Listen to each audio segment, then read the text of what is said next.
പ്രിയ സജ്ജനങ്ങളെ, സാദരനമസ്കാരം. വിശ്വവിജയിയായ സ്വാമി വിവേകാനന്ദന്റെ ജീവിതത്തിലൂടെയുള്ള യാത്ര. ഇത് 3-ാം ഭാഗം. നരേന് 11 വയസ്സ്. ബ്രിട്ടീഷുകാരുടെ ഒരു സൈനിക കപ്പൽ അക്കാലത്ത് കൽക്കത്ത തുറമുഖത്തെത്തി. ധാരാളം പേർ കപ്പൽ കാണാൻ ചെന്നുകൊണ്ടിരുന്നു.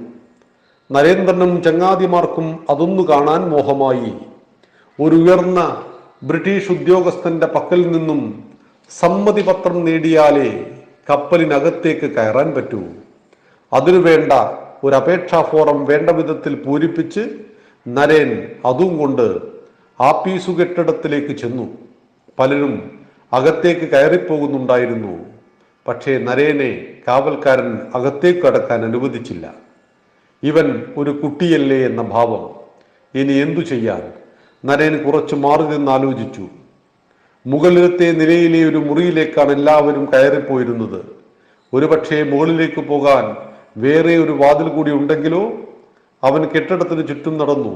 പ്രതീക്ഷിച്ചതുപോലെ പുറകുവശത്ത് വേറൊരു കോടി കണ്ടെത്തുകയും ചെയ്തു. അവിടെ കാവലിന് ആളുണ്ടായിരുന്നില്ല. അതുകൊണ്ടൊരു തടസ്സവും കൂടാതെ നരേൻ മുകളിലേക്ക് കയറിപ്പോയി.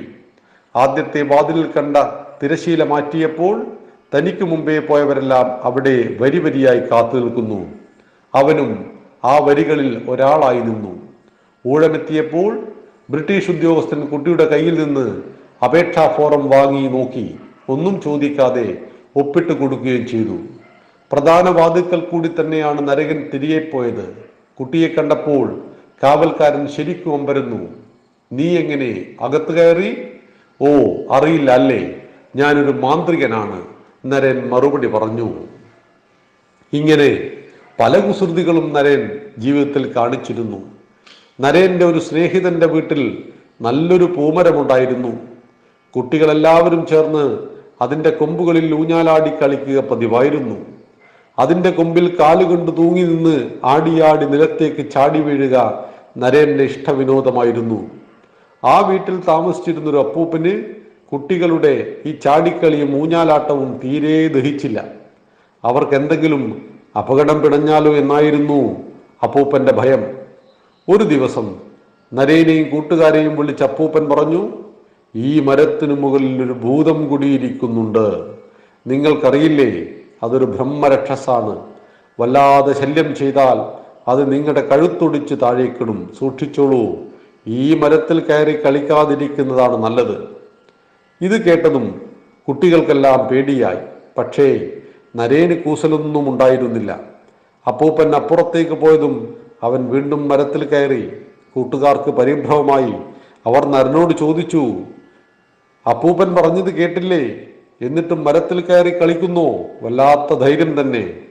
നരേന്ദ്രൻ പൊട്ടിച്ചിരിച്ചുകൊണ്ട് പറഞ്ഞു, നിങ്ങളൊക്കെ തനി മണ്ടന്മാരാണ്. അവൻ കൂട്ടുകാരെ കളിയാക്കി. നമ്മൾ എത്ര നാളായി ഇതിനു മുകളിൽ കയറി കളിക്കുന്നു?